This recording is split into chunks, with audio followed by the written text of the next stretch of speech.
Next is the natural resources of Australia.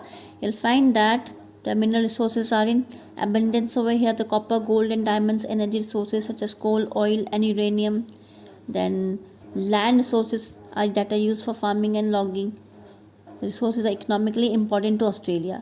So all these people of Australia, they are dependent on all these resources. So forest and grasslands, when you talk about forest and grasslands, you'll find eucalyptus trees are very common over here. Eucalyptus trees are the evergreen trees found in Australia, right? Then they are very tall trees and they grow up to the height of 125 meters.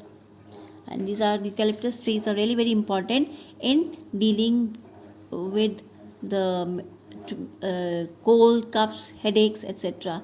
Then you have this Jarrah and curry trees. They provide hardwood timber, right? Then there are variety of trees that produce oil. Eucalyptus, we are talking about this eucalyptus trees. Eucalyptus trees also has this medicinal properties. They can be used for curing colds, cough, headaches, as I said just now. Then you'll find number of many other forests over here. Plenty of palms, bamboos, birches, cedars. It's smelling acacia called wattle. Now wattle is Australia's national flower. Okay, that blossoms during summer. So it is Australia's national flower. Can be found over here. Then talking about the wildlife, you'll find that the world's 315 kinds of marsupials. Marsupials are those mammals whose members are born incompletely developed and they are carried out and suckled in a pouch. Okay, just like kangaroos do. So you'll find pouched animals over here, pouched mammals you can say over here. And it is also home to monotremes. Monotremes are the primitive mammals that lay eggs, and they also, what do they do? They have a common opening for the urogenital and digestive system. So they are now they comprise all the platypus and echidnas. Okay, so echidnas and platypus are the examples of such monotremes. Then we have kangaroo. Kangaroos are quite in plenty over here. Okay, there are different varieties. The babies of the kangaroos are called joeys, and you'll find koala over here. You'll find dingo dogs over here. Dingo dogs are wild dogs. Okay, so koala leaves, they depend on the eucalyptus trees, the leaves for food. Okay, they live mostly in trees, and they sleep for 18 hours a day. Please go through it. Next is here we have emus. Emus are large flightless birds. They can run up to 50 kilometers per hour. So these are also the variety of Australia. So next is kookaburra. Kookaburra is the largest bird in the kingfishers family. They are also found in the temperate forests of Australia. Okay, and they are known for their call. It's similar to human laughter. Then more variety of animals and birds like lyrebirds. Lyrebirds are actually they are the singing birds. Okay, they live on the ground and feed on insects beneath the rocks and inside logs of wood. So you can see the variety. This is a male lyrebird.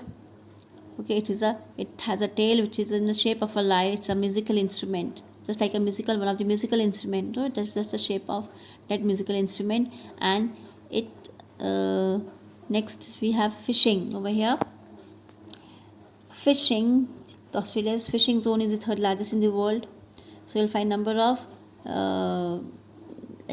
things, there's marine animals over here like prawns, rock lobsters, marine crayfish, abalone, tuna, scallops and edible, and pearl oysters. So they are supplied.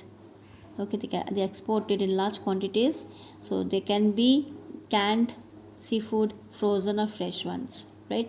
So they exported to Asian, European and North American markets. Next is mineral. Now mineral, you'll find that we have already read about the gold. Apart from it, we have copper, lead. Okay, then you can find this number of aluminium, It's a large producer of gem, diamonds, lead, zircon you can say, then gold, iron, manganese, nickel. Now this map of Australia shows different minerals in Australia. According to the symbols over here, you can just go through that where all Australia, in which part of the Australia you'll find the minerals. Then next is beta sheep rearing. That is a case study which follows the sheep rearing in Australia. So though Australia is the smallest of the world's continent, okay, it is flattest and the driest of all continents. It's flattest and driest. You just can underline lowest, flattest and driest of all continents. It is natural resources. It is a lot of fertile land, and even though the most of its part is a desert, it has proper farms. Okay, so it has farms wherever the climate is comfortable. Now you'll find sheep rearing as a major contributor to the Australia's economy.